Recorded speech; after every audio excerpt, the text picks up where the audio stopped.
education. I think to be efficient, it needs to meet people where they're at. And there's a good question here asking from Sherry Coco, when would a Gen Z ever go to village elders or a chief, surely, or even attend a baraza? Why not work with youth groups and CBOs? Those are more efficient. And it's a great point. I think a lot of the job seekers are quite young. They're not going to the chief's office. I totally agree. We work very closely with the youth groups and the CBOs. How closely? Give us a view into that relationship. When I say closely, in those areas that I've talked about, who are these people who reach out?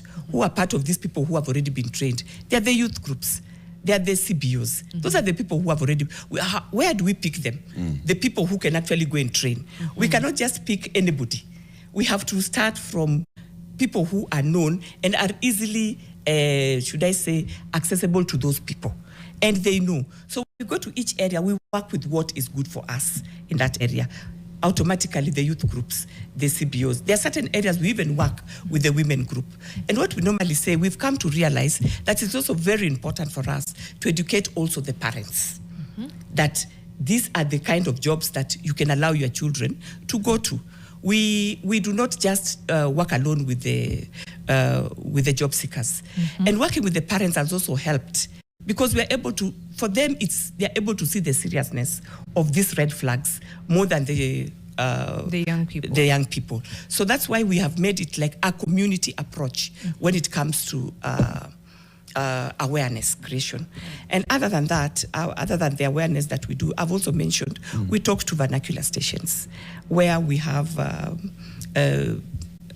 different senior people in the ministry and also at the authority. Like, for example, I will talk to my vernacular to be able to pass this information. Another officer will talk in their vernacular. But what we also must agree is that these things need money. There's so much that I can do. I grabbed this opportunity to come here today because I knew I was not going to be charged a fee, so that I'd be able to create this awareness. If I called you to my office to be able to do a documentary, it would require me to pay something to NTV. So we do not have those kind of resources. And that's why we work also closely with our friends.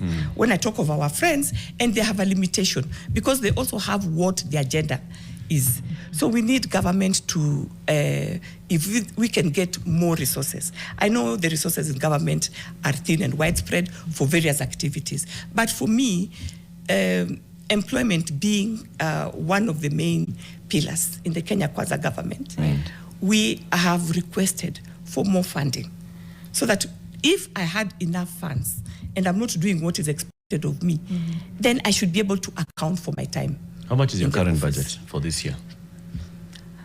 Give or take about 200 million. 200 million. Yeah, and that is the appropriation directly from the Exchequer. How much are you raising internally? I'm not raising any. I'm not receiving money right now from the Exchequer. I have to raise my own money. So this 200 million is basically appropriation. It's what you're charging people. What I'm charging people to license them. Yes, and clearly, you can see. That is what I'm allowed to spend at the moment. You're not receiving anything from the Exchequer? I'm not receiving money from the Exchequer. Is there anything budgeted, but you're not receiving, or it's not budgeted? No, it is budgeted. Okay. For you to even go and ask for that money. Today in the afternoon, we will be going to try and look for more money in Parliament. So for you to do that, you must put up your case. Right? You put up your case and put a justification for the amount of money that you want to use. And right now, you don't just say, I want to visit Kisumu, and I must give the my proper reason why I want to visit that county. So my CS, let me just mention one thing. My CS started a country-wide job fair exercise. We were able to visit 6 counties. It was very expensive. And why we were doing that, it's because we were taking jobs to the people. And the reason why we're taking jobs to the people is because most of them were saying these jobs are only in Nairobi.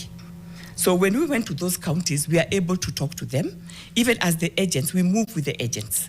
Even as the agents are doing the registration, we also have a desk on the side where we are also giving information on what they should look for. You see, and that's why you see what government has done also.